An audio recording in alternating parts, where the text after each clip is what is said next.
Hola, bienvenidos a este espacio donde conversamos con distintos exponentes del cómic, la historieta o novela gráfica nacional llamado Próceres de la Historieta. Mi nombre es Claudio Soto y el día de hoy conversaremos junto a Renzo Soto para conocer toda su trayectoria y personajes creados. Te doy la bienvenida, Renzo. ¿Qué tal, Claudio? Muchas gracias por contactarme. Uh-huh. Mira, según tu trayectoria, tú has vivido en distintas partes de nuestro país. ¿Dónde vives actualmente? Valparaíso. Yo soy de acá de Valparaíso, nacido y criado en Valparaíso, pero ciertas etapas de mi vida las he pasado en el sur, en Puerto Montt específicamente. Ya. ¿Y tú desde niño ya eras fanático de la historieta o era un chico callejero o todo lo contrario, pegado en los dibujos animados? No, yo siempre fui un no sé si es ñoño la palabra, muy retraído y todavía muy de casa. Claro, tuve en algún momento de mi juventud temprana la idea de andar un rato en la calle, pero así estadísticamente siempre fui de casa, de ver tele, de dibujar. Sí, así que básicamente desde que tengo uso de razón que hago bonitos. Ya. Y tú, tengo entendido que tú tienes familiares que se dedicaron a la historieta nacional, ¿verdad? Y que también influenciaron de cierta manera tu gusto por el cómic o la historieta. Por cierto, sí, o sea, fundamental, mi papá, dibujante publicitario del Mercurio de Valparaíso durante muchos años, entre las décadas del 70 y el 80, y el hermano de mi papá, que es Nelson Soto, dibujante de la vieja guardia del cómic chileno, colega de, qué sé yo, de Temo, y amigo de Temo era en realidad de Vicar, y por ahí trabajó como ayudante de Pepo, en la época de oro del Condito, en la época zigzag. Así que, de todas maneras, el tema del dibujo también no tiene que ver con un tema de legado, con un tema de vivir en medio de revistas, de dibujos, de qué sé yo, que sí, absolutamente.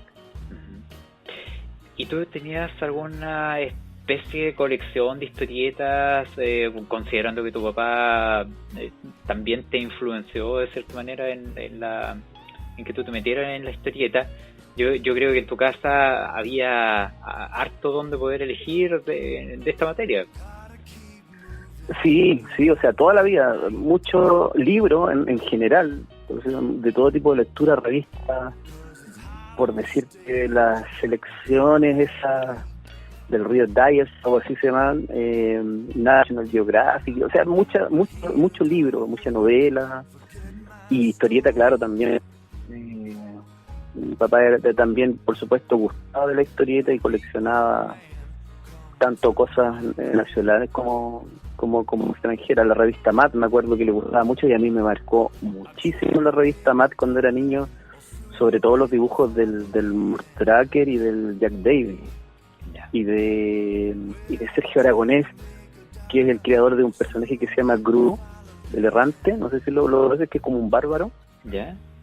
Y Sergio Aragonés dibujaba unos dibujos chiquitos en los bordes de las páginas de la revista Mad, que eran como unos gags. Y yo alucinaba con esos dibujos y los trataba de copiar y todo. Y aparte Aragonés tenía un estilo muy suelto, muy cartoon. Entonces rayaba con Aragonés. ¿Y qué cómic fue de los que recuerdas el que más te haya marcado al momento de dibujar? Porque tú me estabas comentando recién unos con los que tú alucinabas, pero a la hora de dibujar, de copiar dibujos, ¿con cuál podrías tú inclinarte de los que recuerdas? ¿Podría haber sido Condorito, tal vez por la influencia directa que tú tenías por parte de tu tío? Sí, o sea, Pepo es, yo diría, como mi maestro de alguna manera en términos gráficos, pero solo en términos de dibujo, las pinceladas,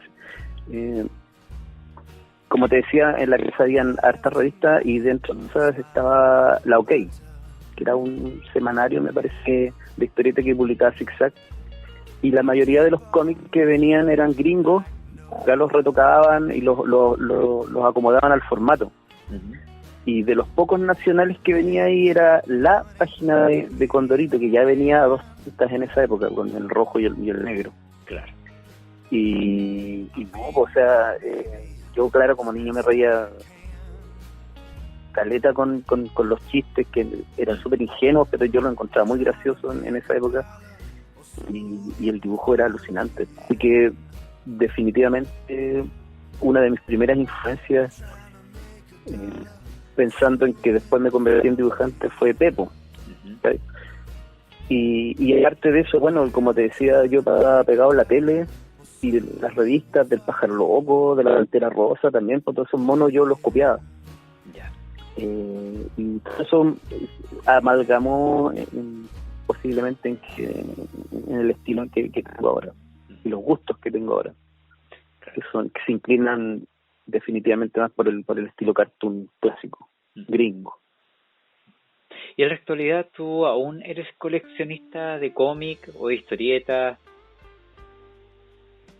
No mucho, la verdad, no mucho, porque hay muchas cosas que no me gusta ahora, sobre todo la sobreexplotación de los superhéroes, que es lo que más se encuentra a mano acá. Claro. Entonces, me pasa lo mismo que con la música. Cuando compro algo o busco algo o colecciono algo, es como cosas clásicas. Uh-huh. Y he pasado como de a poco de leer historietas a leer libros con pura letra. Yeah. Porque encuentro que en este momento me sirve más como inspiración, sobre todo la construcción de guiones de historia. Los clásicos de la literatura son, bueno, por eso son los clásicos. Y así que no compro muy poca cosa de historietas. De hecho, lo último que compré me parece que fue, hasta Chauche compré el año pasado, parece que fue el Génesis de Robert Crumb. Uh-huh. Que yo pensaba que era una parodia de ese pasaje de la Biblia, y no, porque era ni más ni menos que el Génesis de la Biblia, ilustrado completo por Robert Crumb. Es alucinante, pero me decepcionó un poco eso, porque yo pensé que había una crítica al cristianismo, no, pues no, al contrario. Era es la Biblia, claro, el libro yo esperaba algo un poco más ácido de Robert Crumb, pensando en lo que ha hecho en su trayectoria. Claro. ¿Y en qué etapa de tu vida estabas cuando comenzaste a dibujar tal vez un pequeño cómic que tú se lo fueras mostrando a familiares, compañeros, amigos? Bueno, yo creo que como todo, yo creo que la mayoría parte en el colegio. Yeah. Ahora, yo era muy tímido con mi dibujo, no me gustaba de frentón lo que hacía, y me frustraba el hecho de que, como yo tenía a mi papá por un lado, que dibujaba muy bien, y a mi tío, que era un rockstar del cómic, como referente, y ahí al lado siempre me cohibía un poco. Entonces me costó mucho decidirme a mostrar mis cosas. Me dibujaba mucho, pero para mí. Claro. Para mí. No obstante, mi sueño era, y todavía, o sea, creo que de las cosas que me provocan placer en la vida, la revista, la publicación, en papel, en formato físico, es una de las cosas que más me satisface. Pero, no sé, yo creo que después de los 20 me puse un poco más valiente, y influenciado por toda esta camada de dibujantes post-dictadura, ¿cierto? De los de la Bandido, los de la Trauco, los de Matucana, Beso Negro, la Catalejo, etcétera. Eso me dieron el empujón final, o sea, para decir, ya tú podías hacerlo igual, ¿cachai? Cosas de practicar. Entonces, cuando ya tú tienes un poco más de conciencia de lo que es el cómic, te fijas y que entre la primera historieta de un tipo que publicaba en Barrio, por ejemplo, y la número 5, había una evolución súper importante. Entonces, ¿cachai? Que la única manera de tú ser bueno es siendo constante en el dibujo, sobre todo. Claro.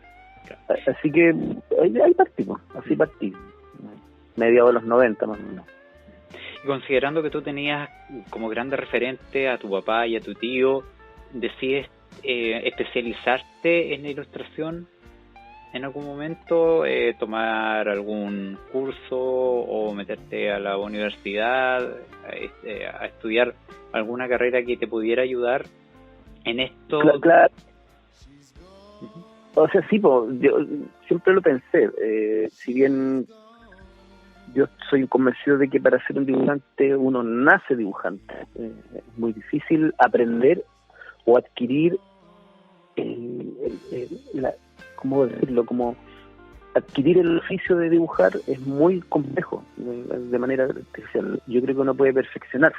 Claro. Y tiene que estudiar, qué sé yo, cosas elementales, perspectiva, color, figura humana, diferentes tipos de técnicas, de achurado, entretado, aguado, etcétera. O sea, la técnica tú la aprendes, pero esa cosa innata que tiene que tener la persona de observación y de traspaso de la mente al lápiz y al papel, yo creo que es complicado si no lo haces con eso. Al menos eso es lo que digo yo.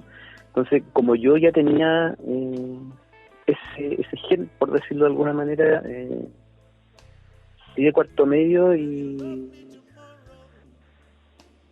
no había lucas para la universidad, no existían los institutos prácticamente y había muy pocas instancias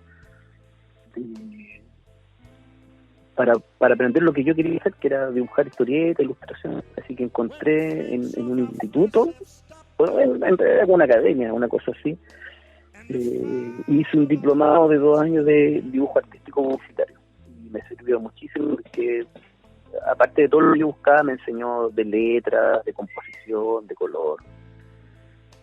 Y era una carrera o un diplomado que se paseaba entre el diseño gráfico y el dibujo publicitario y el dibujo artístico. Así que fue excelente. O sea, la mejor decisión que pude haber tomado en esa época. Estoy hablando del año, que se 91, 92. Y eso, y ahí, como te decía yo, practicar, mirar, leer mucho, observar, analizar las técnicas. En ese tiempo era relativamente fácil conseguirse las revistas como Son 84, la CIMOC, la Meta, Harlan, etcétera, y de ahí uno aprende.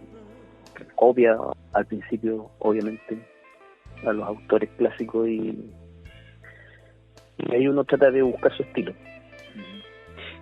Y posterior a esto tú comienzas a trabajar en una agencia de publicidad, ¿cierto? Cuando aparece tu primer personaje llamado El Pulento, creado por ahí por el año 95 y que coincide también con tu llegada a la ciudad de Puerto Montt, en donde, sí, claro, y acá tú este personaje del Pulento lo publicas a través del periódico local El Alerce. Entonces yo te quería preguntar cómo tú llegas, cómo nacen los contactos para llegar a un periódico y poder publicar tu personaje que aparece como una tira. Sí, fue todo circunstancial, casi mágico, diría yo, porque yo me iba a Puerto Montt esa vez casi en un viaje espiritual. No pensaba estarme más de 2 meses y al final me quedé casi 4 años allá. Uh-huh.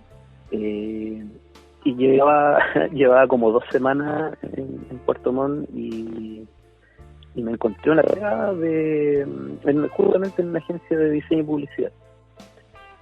Y ahí estuve 2 años y algo, y en esa pega una de mis funciones era tomar los originales, porque que se tenían en láser, las primeras impresoras láser que aparecieron, y yo llevaba los avisos publicitarios para este periódico, La Alerta. Ya. Entonces, como ya iba toda la semana, empecé a sapear. Entonces un día le dije al director si le interesaba, no sé, yo noté que le faltó una tira cómica, le dije a su periódico para que... Me dijo, ya, pues, me dijo, pues, preséntame algo. Y yo hace tiempo rayando con un personaje que había visto cuando chico de Herbie, me parece que era el Super Cowboy, que era como un niñito de población, un pelusa, pero que como que volaba, como que tenía superpoderes. Uh-huh. Y me gustaba esa idea, y yo obviamente copié un poco, me influencié sobremanera con ese personaje, y ahí salió el Pulento. Entonces el contexto era lo mismo, pero llevado a la realidad local de Puerto Montt de aquella época. Entonces, temas fuertes.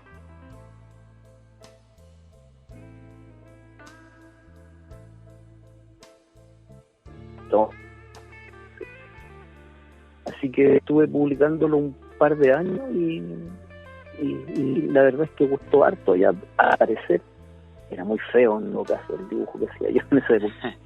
Pero claro, ese fue el comienzo, digamos, y me dio el empujón definitivo para decir, ya, yo quiero ser comiquero. Claro. Y en esa época, ¿qué técnica utilizaba? Me imagino que la digitalización ahí no tenía acceso, no estaba tan difundida dentro de los ilustradores. No, nada. Todo a mano, me imagino. Yo no sé qué pasaba acá en esa época. Yo imagino que acá y en Santiago, que me imagino que más o menos coincide con la aparición de Dédalo y esa como pequeña ola del nuevo cómic que hubo acá en Chile, pero allá lejos, en el sur, medio incomunicado todavía en esa época. Y claro, era todo análogo. Uh-huh. Fotocopia. Creo que mi tira la pasaban por el fax, me acuerdo. Era muy raro. Yo no sé cómo hacían para... Tal vez a lo mejor tenían escáner, no sé. Yeah. Pero yo personalmente me conseguía, o sea, compraba pliegos de papel cuché y era así tradicional, por regla, goma, lápiz, pluma, pincel, mones, lo que hubiera. Claro. Así que todo vieja escuela. Renzo, y en cuanto al guión del Pulento, ¿lo hacías tú mismo? ¿Tenías una pauta dentro de un margen dentro de lo que tú te podías mover, que no fuera tan crítico, o ciertas cosas que no podías tocar, te ponían algunas reglas por parte del periódico? Y lo otro es en cuanto a la creatividad, porque también tener un poco de humor, de sarcasmo, de crítica, yo creo que aparte de ser muy creativo en la parte de la ilustración, también hay que ser creativo en la parte del guión, de ser algo que a la gente le llamara la atención. Sí, yo tenía una pequeña línea editorial que me puso entre comillas el director del periódico, pero era así, onda, no garabato, y no pasarse la raya, no poder ser políticamente correcto. Claro. Porque además hablamos de que yo diría que hasta bien entrado el nuevo milenio, en el sur era una sociedad muy conservadora, muy conservadora, de gente muy apegada a las tradiciones y a la religión sobre todo. Claro. Entonces habían cosas que definitivamente no se podían tocar, y la política también era súper sensible allá. Entonces, no saliéndome de esos márgenes, podía jugar un poco con la irreverencia. Ahora tampoco era yo estaba recién empezando, así que tampoco eran, imagino yo, muy brillantes los guiones. Y ahí yo me di cuenta que lo mío definitivamente no eran los superhéroes, estos diálogos rimbombantes no se me ocurrieron las aventuras, ¿cachai? La acción o las situaciones, sino que empecé a cachar que lo mío era la observación de lo que yo vivía a mi alrededor, socialmente. Así que disfrazaba un poco este estilo cartoon con cosas sociales. Nunca político, sí, pero sí como muy apegadito a los temas sociales. Así que de todo fue un muy buen ejercicio ese, porque como te digo, empecé ahí. Y mientras tú estabas trabajando para este periódico de manera casi paralela, se podría decir que tú comienzas a trabajar con un nuevo proyecto, Meliguarén. Claro.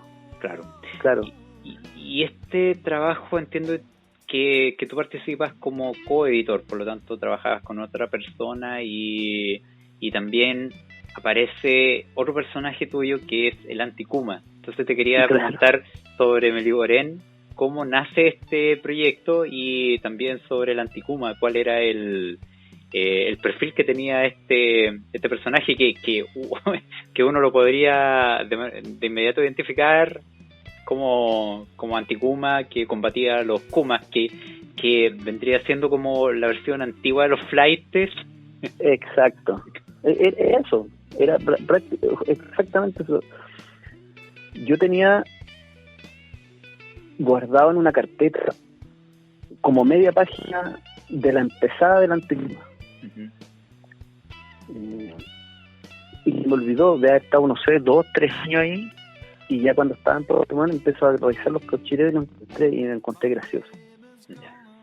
Y ya pues me puse a dibujar en las tardes, una viñeta hasta que hice, no sé, deben haber sido como 8 o 10 páginas de la primera historia, que era justamente la Anticuma peleando contra los guarenes de la costanera de Puerto.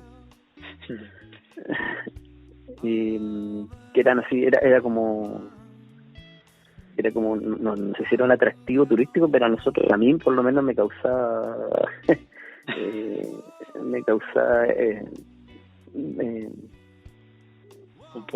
me asombraba un poco, claro, me llamaba mucho la atención de que se paseaban a ver de paciencia los guarenes, los tremendos bichos. No sé si les da para coipos, pero es muy cercano. Y ya hice esa historieta. Yo me acuerdo que me fui a la calle para la semana puntomontina que se hacía en el verano, y me puse ahí en la calle porque toda la gente se ponía a vender cosas. Y yo me puse a vender mi revista, y pasa una persona, un chico, y me dice: hola, ¿qué tal? Mi nombre es Walter, y yo también hago, Walter Velázquez, hago historietas. Él venía llegando de Valdivia, yo estudiaba ingeniería acústica, me parece, y hicimos súper buenas amigas, y se nos ocurrió el empezar a reclutar un par de amigos más, y ganamos este colectivo Meliguarén, que significa 4 ratones en Mapudungun. Claro, en honor a los... sí, pues, justamente por eso yo te hacía ese comentario, pero es básicamente porque el nombre original de Puerto Montt es Melipulli, que es 4 colinas. Entonces nosotros nos pusimos, claro, 4 guarenes. Y éramos 4, así que todo calzado. Y nos pusimos a trabajar, nos hicimos buenas amigas con la gente de la biblioteca municipal o regional de Puerto Montt. Nos apañaron con las publicaciones, con las exposiciones, con los lanzamientos. Nos prestaban los espacios para trabajar, para dibujar, así que fue una época bien bonita desde el 96 hasta el 98, que fue cuando ya me vine de vuelta a Valparaíso. Claro, ahí nace el Anticuma, y también me gustó más que dibujar pulento porque no tenía restricciones creativas, porque ya había evolucionado un poco como dibujante, así que ese fue como mi primer personaje oficial con el que yo quedé conforme. Claro. Y la revista Meliguarén era una publicación que aparecía, ¿con qué periodicidad? No, aleatoriamente, o sea, no sé, yo creo que hicimos 3. Ya. Porque era pega igual, todos trabajábamos, hacíamos reunión de pauta, nos poníamos de acuerdo, de hecho habían como 2 columnistas, igual era como una especie de magazine dentro de lo que se podía. Así que, y además el colectivo después mutó a convertirse en una página web. Walter empezó a recopilar mucho material del cómic chileno antiguo. Uh-huh. Así que después la página se convirtió como uno de los primeros catálogos junto con Ergo Comics de la historia del cómic chileno, claro, que se mantiene hasta los días de hoy. Claro, hasta el día de hoy. CL, claro. Ahí uno puede encontrar harto material de investigación, efectivamente, como tú comentas, y está disponible, sí, claro. y constantemente se está actualizando, así que es bastante interesante esta página, que la vamos a dejar en la nota del episodio. Tú comentabas que por ahí por el año 98 vuelves a Valparaíso y aquí ocurre algo importante también en tu carrera como ilustrador, porque comienzas a hacerte reconocido en el ambiente de ilustradores de la zona central ya. De hecho, tú creas una agrupación ya de historietistas, algo así, donde... ¿No? O sea, sí, no, los historietistas de Valparaíso eran una agrupación informal que era cuando yo llegué. Ah, ya, con la gente, claro, que con la gente que yo me contacté, entre ellos, que sí, el Pato González, el Juca, o sea, puro seres, tal como es el título del programa, puros próceres de la historieta. Claro. Marco Torres, el Cristian Díaz Tecla, el Capitán Chile, los hermanos Marín, Máximo Calfumán, Richie, o sea, puros talentos, ¿no? ¿Cachai? Y yo los conocí de casualidad porque 2 o 3 de ellos eran vecinos míos acá en Playa. O sea, puras coincidencias, ¿cachai? Puras coincidencias. Yo cuando llegué, de hecho, participé en un concurso de cómic en el diario El Expreso de Viña del Mar, un diario que duró ya 10 años, creo. Y gané el 2º lugar y el premio me lo dio el Pato González. Y ahí lo conocí al Pato, eso fue el 99, como en el verano del 99. Yo Juca ya lo conocía algunos años atrás, porque era yo fanático del anarco. Yo le compraba los fanzines cuando él hizo sus primeras publicaciones, así que yo ya lo conocía más o menos, y él me introdujo, digamos, a este grupo donde conocí, fue como te digo, todos los que tienen a Marco y al Cristian Rey, que son uno de mis grandes camaradas, amigos y todo. Y junto con esta agrupación, tú también, no sé si como agrupación o de manera independiente, tú lanzas un fanzine y donde aparece otro personaje tuyo que es el Vaca. Super Vaca, claro. El Super Vaca. Y claro, entonces, cuéntanos de este fanzine y de este personaje, de qué trataba sus historias. Super Vaca es el héroe que se salva solo. ¿Cachai? Que antiguamente la palabra vaca peyorativamente se refería a una persona que era un canalla. Claro, que es vacuno. O el tipo vaca, o pate vaca, hay una variante. Chanquinilo tiene una Chanquinilo tiene una canción que se llama El Pate Vaca. Sí. Entonces por ahí viene. Como te digo, yo ya sabía que lo mío no eran los superhéroes, así que lo único que me quedaba era hacer otro antihéroe. El Pulenta era un antihéroe, el Anticuma era un antihéroe, y el Super Vaca era era todopoderoso, era un tipo revestido de poder, pero que se salva solo. Y ahí ya dije, esta es la crítica a la clase política, a los poderosos. Así que eso nació, qué sé yo, 2003, 2004, por ahí, mientras yo trabajaba en animación. Y bueno, hasta el día de hoy a veces lo dibujo, ¿no? He tenido partir de la fotocopia más humilde hasta imprimir a Cuchet. De hecho, por aquí tengo todavía un cerro de paquetes de revistas para regalar, por si quieren los auditores que nos escuchen. posterior a eso, tú tienes una publicación que es del 2007, que es la Guía Mitológica Ilustrada de Chile, ¿cierto? Claro, Claro, claro que sí. claro, y esta publicación contiene 80 páginas con 34 mitos y leyendas del norte, del centro y sur del país, donde incluye leyendas de Rapa Nui, también de leyendas como de la Tirana, el Trauco, la Pincoya, el Tentembilú, que es de acá de mi zona. Y este trabajo lo realizas tú junto a otros ilustradores. Entonces te quería preguntar cómo nació esta idea de proyecto, que también ganó una beca, entiendo yo, porque el trabajo que tú sacaste es un trabajo muy muy muy bueno, y que era muy caro de realizar, por lo tanto se tenía que realizar con la ayuda de una beca, entiendo yo. Sí, claro, del Fondat, Claro, del Fondar. del fondo del libro, la lectura. Claro.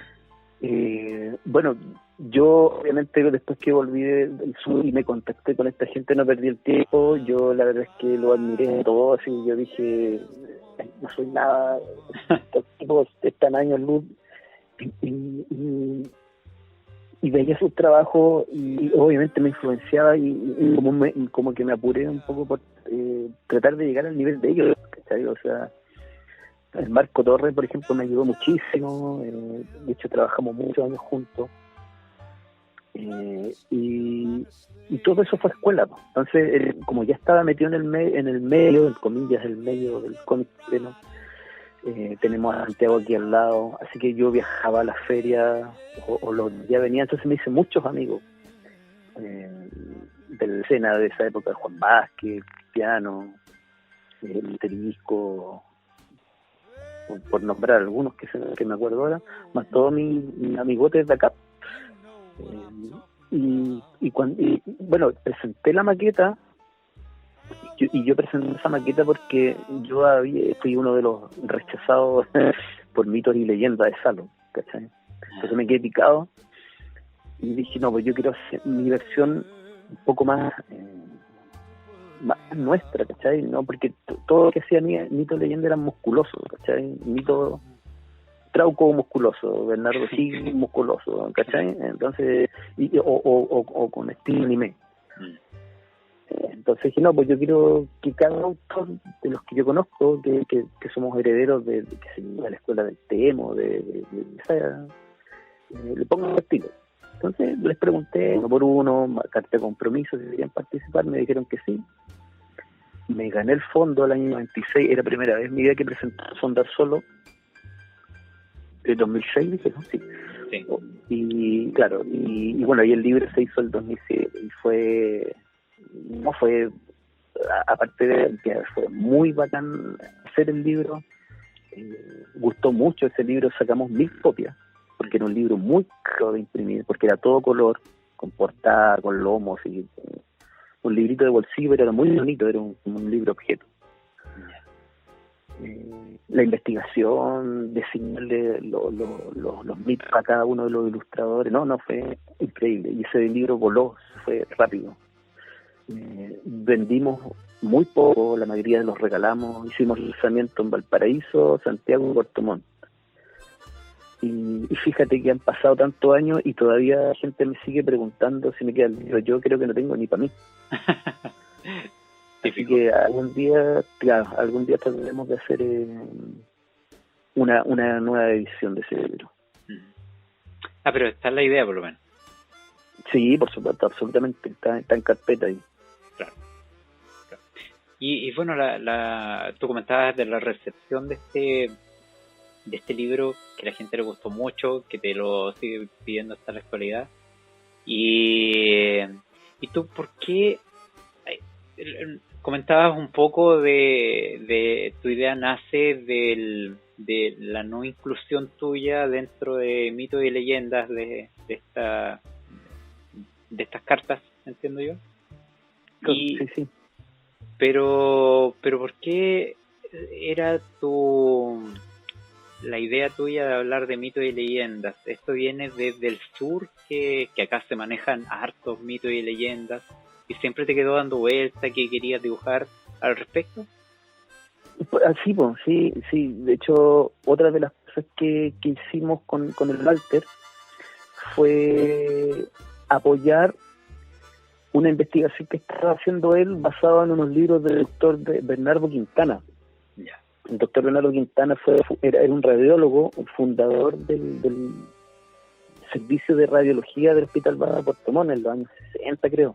Ya. O sea, el viejo era muy caro en su especialidad, pero además él, de manera autodidacta, era escritor, era investigador, hacía lo mismo que hacía la Violeta Parra. Entonces vivía por estos pueblos, por estas islas de Chiloé, así se perdía, iba recogiendo relatos orales y los iba transcribiendo. Claro. Y nosotros con el Walter nos dimos cuenta de que había una carencia de material gráfico que apoyara esos textos. Lo único que había eran los tallados que el mismo doctor Quintana hacía en madera, que son súper bonitos. Y entonces nace de manera legítima como una necesidad de plasmar de manera gráfica nuestra mitología, porque es súper rica, ¿sabes? Y en esa época no había nada, no había ni un libro sobre mitología al que tú pudieras consultar.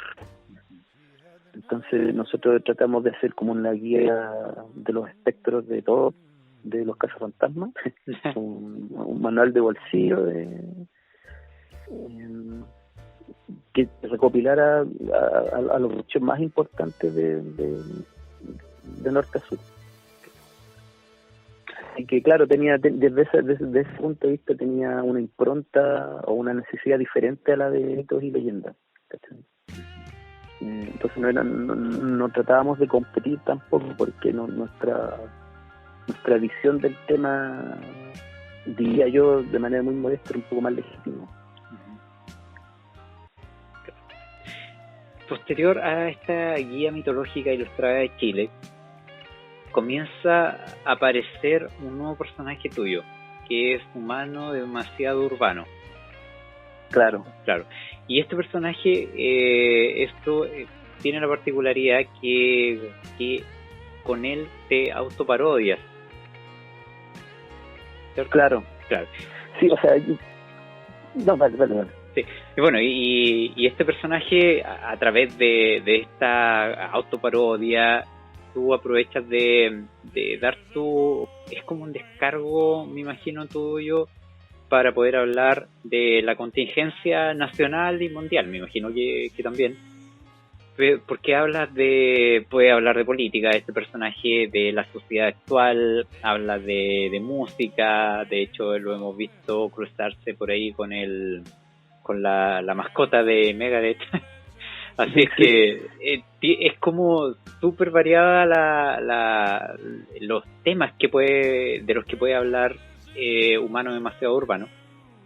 Así que te quería preguntar cómo nace este personaje, cuál es la necesidad de crear este personaje para poder hablar de todo un poco y poder tal vez volver a las tiras cómicas. Claro, esto nace como que una especie de cambio de folio y podríamos decir de mi madurez ya como autor, como dibujante, pero yo explorando, y nace cuando en un viaje a Rusia. A mí me invitaron en el año 2009 a Rusia, a Moscú. Fue una cosa muy loca. Un día me dijeron, oye, te quería, no sé, te llevo porque, no sé, hay un evento de cómic en Rusia y me gustaría que fuera. Y el otro día, o sea, los 2 días ya estaba en Moscú. Tuve 10 días ya, nunca había volado en avión, nunca había salido del país. Fue entre caótico y alucinante. Claro. Entonces, muchas cosas. Así que decidí contarlo en cómic. Entonces ahí yo me autodibujé y ahí parte el tema, ¿sí? Y quedó ahí. ¿Pero tú lo ibas publicando en una página de internet? No, yo lo dibujé, o sea, yo tenía mi blog y subí esas tiras, creo que alcancé a hacer como 6 o 7. Ya. Y de ahí lo dejé un tiempo, después pasaron cosas, me casé, qué sé yo, tengo hijos, me fui a vivir a la ciudad, hartas cosas. Ajá. Entonces me cambió absolutamente la vida, ¿no?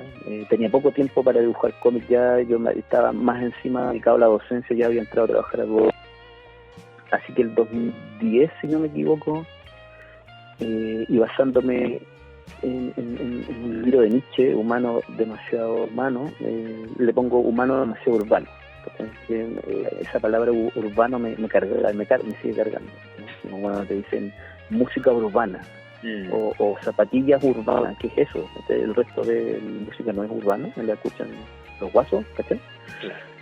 Entonces la dibujé, entonces empezó a aparecer mi señora, mis hijos, mis colegas, de pronto habían cameos de otros personajes de cómics y me gustó harto y ya llevo 7 o 8 años dibujándolo y he ido mutando también, pues, tanto el estilo como la temática. Hubo un tiempo en que era solo situaciones domésticas, ¿sí? Después me dio un tiempo por hacer crítica social, después por, no sé, hacer cameos, etcétera. Así que me da absoluta libertad en 3 líneas de hacer y decir lo que yo quiera. Y el 2014 me encontré con el Ferre, con Javier Ferrera, mi coeditor de la revista Bandido, y me publicó el libro de Humano. Así que feliz, contento con ese producto. ¿Y este libro aún lo tienes disponible o ya no? Porque o sea, sí, creo que Javier se debe haber quedado cachado con el libro. No sé, o sea, sí, yo sé que él tiene copias todavía, pues, y él, sabes que él participa mucho y donde va a llevar todo el material que tiene. O sea, creo que cada autor de Chile que tiene ahora más o menos abultada debe estar publicando con él. San Javier Ferrera, o sea, nada que decir.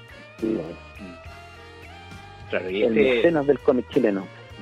Y este es una publicación del año 2014. 2014, sí. Claro. ¿Y de cuántas páginas más o menos estamos hablando de este libro? Creo que no sé si tiene 100 o tiene 80, pues por ahí. Pero no menos que eso, no menos que 80. Y no, sí es... ¿Y este es un recopilatorio? Claro, tiene... Yo a esa fecha llevaba... Sí, pues más de 100 tiras. Entonces seleccioné y fue como un recopilatorio cronológico de lo que había hecho hasta esa época. ¿Y cómo fue el feedback que tenías con los lectores? ¿Te piden, por ejemplo, hablar sobre algún tema? ¿Tú vas viendo, más o menos tanteando, a la gente le gusta que hable un poco más de política, o le guste que hable un poco de la sociedad, dónde se va dirigiendo, o tú solamente hablas de tus propios temas y vas viendo si le gusta o no a la gente? Yo creo que funciona, no sé, es raro porque yo nunca he hecho un focus group para ver qué es lo que le gusta a la gente. Yo escribo las cosas que me pasan, ¿cachai? Que es como porque de todos modos yo no encuentro que sea un trabajo autobiográfico, ¿cachai? Tampoco estoy contando mi vida, sino que yo me hice un personaje, me caricaturicé o me convertí en un personaje, pero el personaje habla de lo que sea nomás, ¿cachai? No tiene una pauta. Va mucho de qué es lo que me está pasando en el momento, cómo me siento, qué sé yo. Entonces como que la gente entiende que esa es la dinámica y no me pide cosas, por ejemplo, ¿cachai? O una vez me han dicho, sería bueno que apareciera, no sé, tal tipo, ¿cachai? Pero tampoco, como no es un producto de masa, tengo un público que es pequeño, pero es fiel, ¿cachai? Entonces saben que el personaje puede aparece con cualquier tontera y por supuesto está pendiente de lo que está viviéndose socialmente, sobre todo en el momento, y ahí aparece un chiste, una crítica, un comentario por lo menos. Así que no, yo no me siento presionado ni por la gente, ni por las ventas, ni por las visitas, ni por los likes. Trato de ser lo más auténtico posible y bueno, y si se vende y si lo ven y le dan like todo, yo feliz, pero no es la idea, ¿cachai? No es la idea hacer salchicha al respecto. Nosotros podemos ver el trabajo tuyo en la página renzosoto.blogspot.com y ahí podemos encontrar material tuyo, pero también existe la otra página que es humanocomic.blogspot.com y que podemos ahí encontrar estas tiras cómicas de justamente de Humano Demasiado Urbano. Así es que están estas dos páginas para que también las vamos a dejar en las notas del episodio para que la gente la pueda visitar y disfrutar de este personaje que de verdad uno comienza a leerla y se queda pegado un buen rato porque son bastante buenas y bastante variadas, porque como te decía, en una oportunidad uno puede ver al personaje interactuando con la mascota de Megadeth, al siguiente uno puede ver una crítica social sobre la dirección que está teniendo la sociedad, valga la redundancia, hacia el futuro. Entonces hay muchas peleas con Dios también ahí, que es un tema que me gusta mucho, porque me camino al filo entre que creo y no creo, y esa duda existencial de Dios, como de todas las tramas de guiones que salen humanos, para mí es mi favorita, ¿sí? Entonces hay un apartado dentro de la serie de tiras que he hecho especialmente dedicado a pelear con Dios y a cuestionarle por qué tiene la escoba acá en este mundo. Claro. Uno antiguamente de los diarios o de los periódicos, uno siempre quería leer las tiras cómicas. ¿Tú cómo ves la actualidad? Las tiras que están apareciendo, se ha reducido un poco el espacio, porque antiguamente también recuerdo que por lo menos en el diario local uno veía una tira cómica empezando el diario y después aparecía a la mitad o la última parte del diario también un par de tiras más, pero cada vez uno va viendo menos y por lo general es solamente una foto y tampoco es muy bueno el humor que se hace. De hecho prácticamente no es humor lo que se está dando. Entonces como que existe la nostalgia de volver a estas tiras antiguas como las que tú publicabas en el diario de Puerto Montt. ¿Cómo es actualmente esto?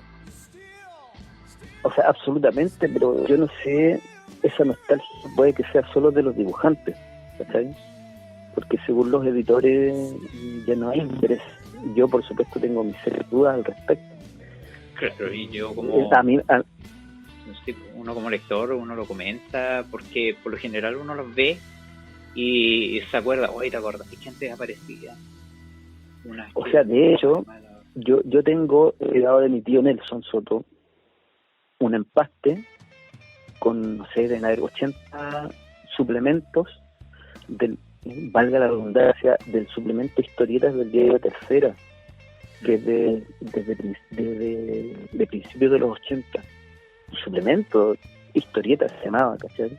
Y ahí venían dibujos de él, del Teo, del Pepo, de Bratesco, de Julio de Ríos, si no me equivoco, y de un montón de gente más, a todo color. Sagradamente toda la semana aparecía el suplemento y aparte de darle pega a la gente, se cultivaba el arte de la historieta. Había un orgullo, lo mismo que pasa en Argentina, y los argentinos en ese sentido nos llevan la delantera siempre, porque la historieta es como el tango, es como el fútbol allá, ¿cachai?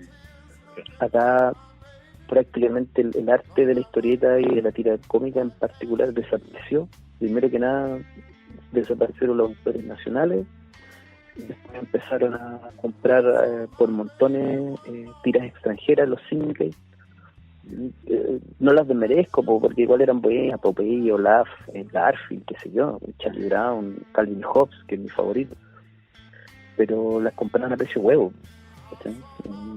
Y eso fue en desmedro de los autores nacionales, y realmente sacaron todo lo que era historieta, porque todo lo ven, los editores no lo ven como una inversión, lo ven como un gasto, ¿cachai? Entonces, por ejemplo, pasquines como el de Clinic, con todo lo firme junto al pueblo que está en una o más oportunidades, hizo su fruto de manera ilegal del trabajo de algunos colegas, lo que le significó demanda, cuestiones así, ¿cachai? Entonces prefieren ellos robar las imágenes de internet y no pagarle a un dibujante, cuando el de Clinic, por ejemplo, podría ser perfectamente el Topaz de nuestra época, ¿cachai? Entonces, etcétera. Bueno, ¿qué es lo que queda de la web?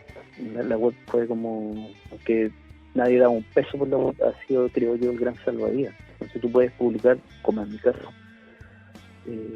todas tus tiras cómicas, y eso no quita que después puedan ser publicadas en un libro. Es lo que le está pasando, por ejemplo, ahora a Malimagen, ¿sí? Sus dibujos los conocen todos por la web, pero los libros los vende como pan caliente igual. Así que por eso te decía, no me creo mucho que el cómic en los libros no sea un negocio, que no sea una inversión. Yo creo que tiene que ver con temas políticos y con una mentalidad obtusa, nomás, y añeja de los editores chilenos. Pero yo, claro, soy de ellos que las extraña y le encantaría poder trabajar en un diario haciendo tiras cómicas. Actualmente tú estás trabajando o también de manera retrocedo la pregunta, porque tú trabajabas desde esa época, me decías, cuando aparece este personaje de humano demasiado urbano. Uh-huh. Tú estabas trabajando de manera paralela, realizando talleres en una universidad de Valparaíso, ¿entiendo? Sí, yo hice talleres del 2005 al 2010 en la Católica, ya, de Valparaíso. ¿Y estos tenían que ver con ilustración también? Talleres de cómic, partí haciendo, me acuerdo de cómic, terminé haciendo talleres de animación Flash. Ya, el Flash. Claro, y también por Sam Flash. Ya. Y en ese intertanto también me llaman de cuando nació la carrera de animación digital en 2010. Y de 2010 hasta el año pasado, el Duque había confiscado mi vida básicamente en términos laborales, así que me quedaba muy poco tiempo para dedicarme a mis cosas. Y como me echaron, ahora ya tratando de retomar de nuevo y encantándome de nuevo con los monos, con la ilustración, con los lápices. Estoy haciendo hasta publicidad con dibujo. Claro. Tú también eres animador, ¿cierto? Sí. Uh-huh. ¿Y cómo desarrollas esta labor? Porque es como bien variada esta faceta, porque tú en alguna oportunidad comentabas que habías trabajado incluso para una marca extranjera, que no sé si yo creo que se puede decir acá en este programa, para Disney. O sea, no era Disney, en esa época ese canal pertenecía a Fox, era el Fox Kids. ¿Ya? Después se llamó Jetix y ahora se llama Disney XD. Ya. Ese canal fue comprado a mediados del 2000, de la década, de la primera década del 2000 por Disney. Sí, yo cuando llego al Paraíso, llevaba poco tiempo, estaba de nuevo el 99, volvemos atrás, y llega una oferta de un taller, curso que iba a dictar una empresa que se llamaba Chile Animación, que era la empresa de animación más grande que había acá en Chile, y ellos se dedicaban a producir mano de obra o la etapa de preproducción y producción para las series de este canal, y particularmente para una productora que se llama Nelvana y Cine Group, que son dos monstruos de la animación canadiense, me parece que son. Entonces reclutaron gente porque en Santiago, como te digo, era muy grande, tenían más de 100 trabajadores, Y acá se hizo un casting ese año, y de las, no sé, 100 personas que se han presentado, quedamos 30. Hicimos el curso, medio año, después quedamos trabajando automáticamente. Y dibujando animación para el extranjero, para un montón de series. Travesuras del Aula 402, las trillizas, qué sé yo, WhatsApp Andy, o las locuras de Andy, algo así se llama, un montón de series. Y sí, bueno, y fue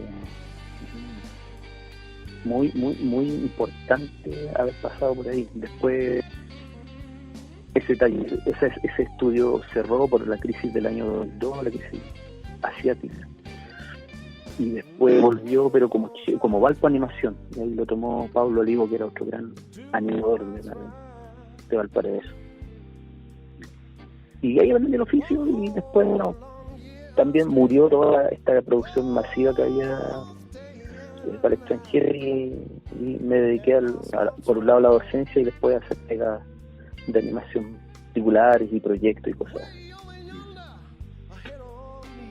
¿Y actualmente en qué te encuentras trabajando en el ámbito de la ilustración? ¿Estás preparando algún proyecto sobre alguna tira cómica, sobre estos personajes que de los cuales hemos hablado?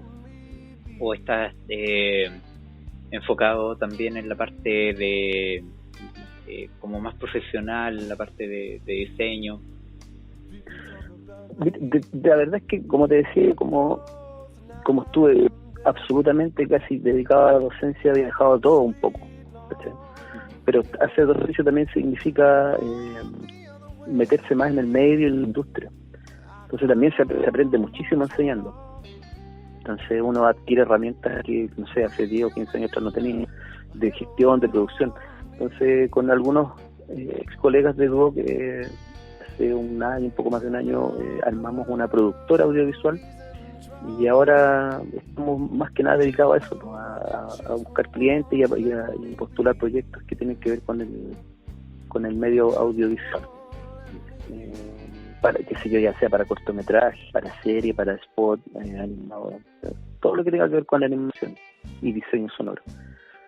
Y bueno, y paralelamente a eso, yo también, pues, o sea, como te digo, retomando los lápices un poco, me había peleado con el cómic un rato, pero ahora ya estoy escribiendo y preparando un montón de proyectos que ojalá se puedan concretar el próximo año, como un segundo libro de humano.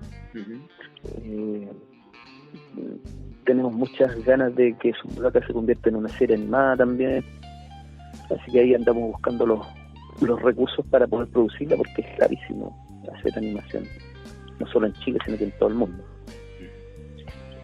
Así que sí, hay una enorme cantidad de proyectos en carpeta que ojalá se vayan concretando en la medida de lo posible, como dijo nuestro presidente. Bueno, te quería hacer unas preguntas en cuanto a tus gustos. Por ejemplo, en la parte musical, entiendo que es más o menos fácil identificar cuál es tu gusto musical, porque eres vocalista de una banda llamada Codex, que es de death metal, me parece mucho. Sí, claro. Entonces ahí tú eres vocalista. Así es. Y también aprovechas, nunca dejas de lado la faceta de ilustrador, porque entiendo que tú te preocupas de toda la gráfica de la banda, hacer las letras, las carátulas. Sí, pues, o sea, ideal, y de hecho, gracias por recordármelo, se ha abierto una beta que yo siempre había querido explorar. O sea, yo alucinaba con el arte de los que hacía Redka, Dan, y todos los grandes ilustradores del arte del metalero, y ahora lo puedo hacer, entonces yo feliz también, pues. Claro, y colaboro con mi banda, aparte con la voz, haciendo el arte y el concepto artístico en general de la banda, al menos en lo visual. Y bueno, pero no, o sea, y escucho harto metal, pero tampoco es lo único. Yo creo tener una mente bastante beta, con mucho el progresivo, la música electrónica, el New Age, todo. no voy a decir de todo porque sería exagerado, porque el reggaetón no escucho. Claro. Pero sí, es bastante amplio mi espectro musical, porque escuchar puro tarro todo el día también cansa. Sí, cansa. Sí. Claro. Así que es como, por ejemplo, mi rutina diaria en las mañanas, como para la energía, metal, ¿cachai? Ya como a media tarde, jazz. Y ya así en la noche ya casi camino sexto. Sí. No, yo creo que sería muy difícil irse a la cama escuchando death metal. Claro, no hay paila que aguante. Sí, claro. Así que sí, escucho comillas de todo. Y también tú, entiendo yo que has realizado trabajos de ilustraciones, por ejemplo, de carátulas para otras bandas también, pues, no solamente para la tuya. Por eso te digo, como que descubrí que era un nicho ahí, que, o sea, aparte de que quería mucho hacerlo, lo pude hacer, ¿cachai? Entonces, como hice la carátula de mi disco, o sea, del disco Nosotros de Codec, se han empezado a acercar, porque también, así como conozco muchos comiqueros, conozco a muchos músicos metaleros. Claro. Entonces, hay muchos que cotizan, lo mismo que cotizan animación, ilustración, y de los, no sé, de 10 que te cotizan, 1 o 2 te dice ya hagámoslo, ¿sí? Y uno se dedica, pues, le pone cariño y todo, y como te digo, me encanta hacer arte en la disco. Y ya sea para tu banda o alguna banda que se haya acercado a ti, ¿existe como algún proyecto de hacer un vinilo acá de alguna banda chilena? Porque entiendo yo que hacer el arte de portada para un disco es una cosa, y hacer el arte de un vinilo completo ya es otra cosa, porque ahí entra a jugar una portada que tiene que ser en tamaño grande. La contraportada muchas veces tiene una especie de librito dentro del vinilo, o claro, eso acá en Chile no se da mucho. Mira, no es tan caro, pero acá en Chile yo creo que recién está partiendo. O sea, acá los amigos que venden música metalera importan muchísimo vinilo. Ya hace unos 4 o 5 años está el boom del vinilo. O sea, yo particularmente me gustan más los CD porque son más de nietos. O sea, es hermoso el arte, el tamaño del arte de los vinilos. Pero es un artefacto tan delicado que igual se tiene su cuenta, porque tú desplegáis el librito y qué sé yo, hay trabajos notables en CD. Por ejemplo, uno que me gusta mucho es el arte de Vitalogy de Pearl Jam. No es una banda que me mate, pero ese disco en particular me gusta, y además el arte es como un libro de medicina antiguo. No sé si has tenido es como de cartoncito, es muy lindo ese arte. Entonces los CDs también tienen lo suyo. Pero mira, como artista, como el CD y el vinilo cuadrados, yo, y como están los medios digitales, yo proyecto el arte de la portada para que sirva de las dos cosas, ¿cachai? Pero hasta el momento nadie me ha mandado a hacer un arte a un vinilo propiamente tal, porque las bandas a lo sumo pueden costear CD, por ahora. Pero sé que, por ejemplo, Claudio Bergamín, que es uno de los insignes ilustradores metaleros, hizo hace unos años atrás una carátula para, no sé si para Asset o para Judas Priest. Wow. Y Claudio ve mucho más el arte en la carátula de un disco que no se ve. ¿Tú coleccionas? ¿Tienes alguna colección? Por ejemplo, cómics. Me decía que estaba un poco peleado con los cómics, no estás coleccionando mucho, pero por ejemplo figuras de acción, poleras, ¿alguna colección que tú tengas? Mira, o sea, es que yo no sé hablar de colección, porque yo compro una cuando veo y otra cuando me gusta, y no pienso coleccionar cosas, sino que en tener las cosas que quiero. Entonces, claro, tengo hartos CD, no tanto, pero tengo los que me gustan a mí, sobre todo del death metal clásico. Tengo películas en DVD, de animación, de cinearte, harto cómic, libros y juguetes. Me dio un tiempo pero en realidad fue más que nada por chuta, no lo pude tener cuando niño, ahora lo voy a tener. Pues ya lo tuve, por ejemplo, de Star Wars, pero ya los he ido regalando, se me han ido perdiendo, mi hijo me lo han hecho tira, entonces me quedan unos cuantos, al menos los más bonitos. Pero no tengo esa obsesión de coleccionar. Yo creo que lo que sí me provoca un cierto fetiche son los lápices. Eso tengo harto. A veces no los necesito, pero veo un lápiz bonito y lo debo comprar. Perdón. Plumas, estos plumones que parecen pincel, me alucinan muchísimo, que es con lo que trabajo ahora. Tengo todo tipo de lápices de colores, pastel, qué sé yo. Me gusta, eso sí podríamos decir que de alguna manera se lo compro sin necesitarlo. Pero en algún momento me sirve igual. Renzo, ¿cuál es el último libro? Porque me comentabas que estás leyendo libros actualmente. ¿Cuál es el último libro que leíste? 1984. 1984. ¿Y qué tal? No, alucinante. Alucinante. Creo que debe ser el libro que más me ha marcado. De hecho, me costó mucho terminar de leerlo porque lo encontraba muy fuerte, ¿cachai? Entre medio vi la película, que no la había visto nunca.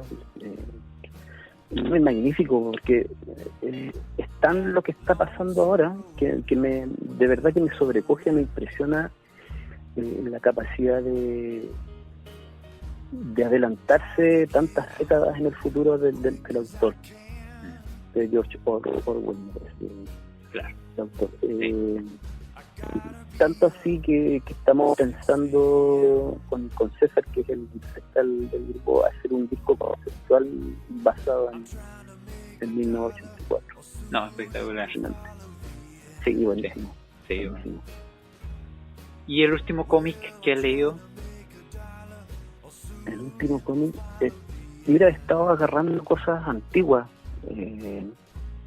porque me estaba deshaciendo de cosas. Y lo último que leí fue un fanzine de Grotesco. Se llama Asco. No sé si ubicas a Grotesco, al César Fuentes, creo que se llama. Dibujante que brilló como a principios del 2000 y después mandó todo a la punta del cerro y ahora anda en otra bola. De Santiago, muy talentoso. El más brillante de su generación. Él marcó la escuela de lo que es cómic fome y todo ese como antidibujo que existe ahora.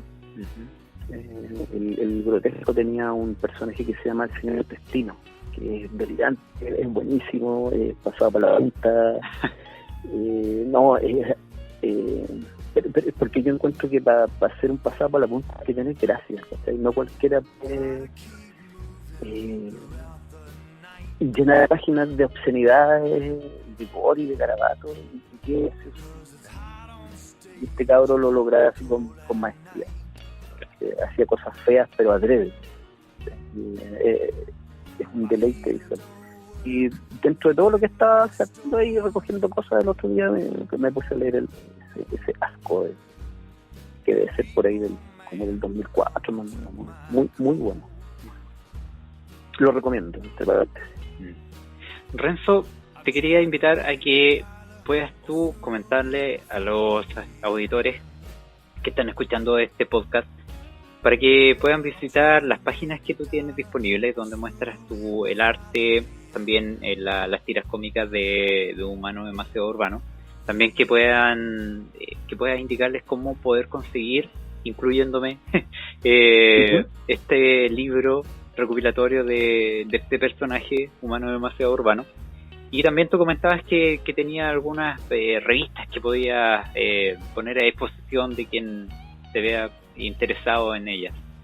Así que quería invitarte para que hiciera una invitación para todos quienes estén escuchando y que estén y que quieran conocer tu arte. Ya, yo soy Renzo Soto, dibujante cómic, y me pueden encontrar en mi blog soy un fiel seguidor del Blogspot, creo que la mejor plataforma que se ha inventado hasta ahora. Renzo Soto, o junto obviamente .blogspot.cl o .com, como quieran, y después humanocomic.blogspot.cl o .com, llegan igual. Y estoy en Facebook, en Instagram, de hecho, afortunadamente, si ustedes en Renzo Soto en los buscadores, aparezco primero, así que buenísimo. Y sí, pues, el libro de Humano lo encuentran en Editorial Visuales. Me parece que está en la librería que leo acá en Valparaíso, me parece. Y si no, en la página de Facebook de Editorial Visuales.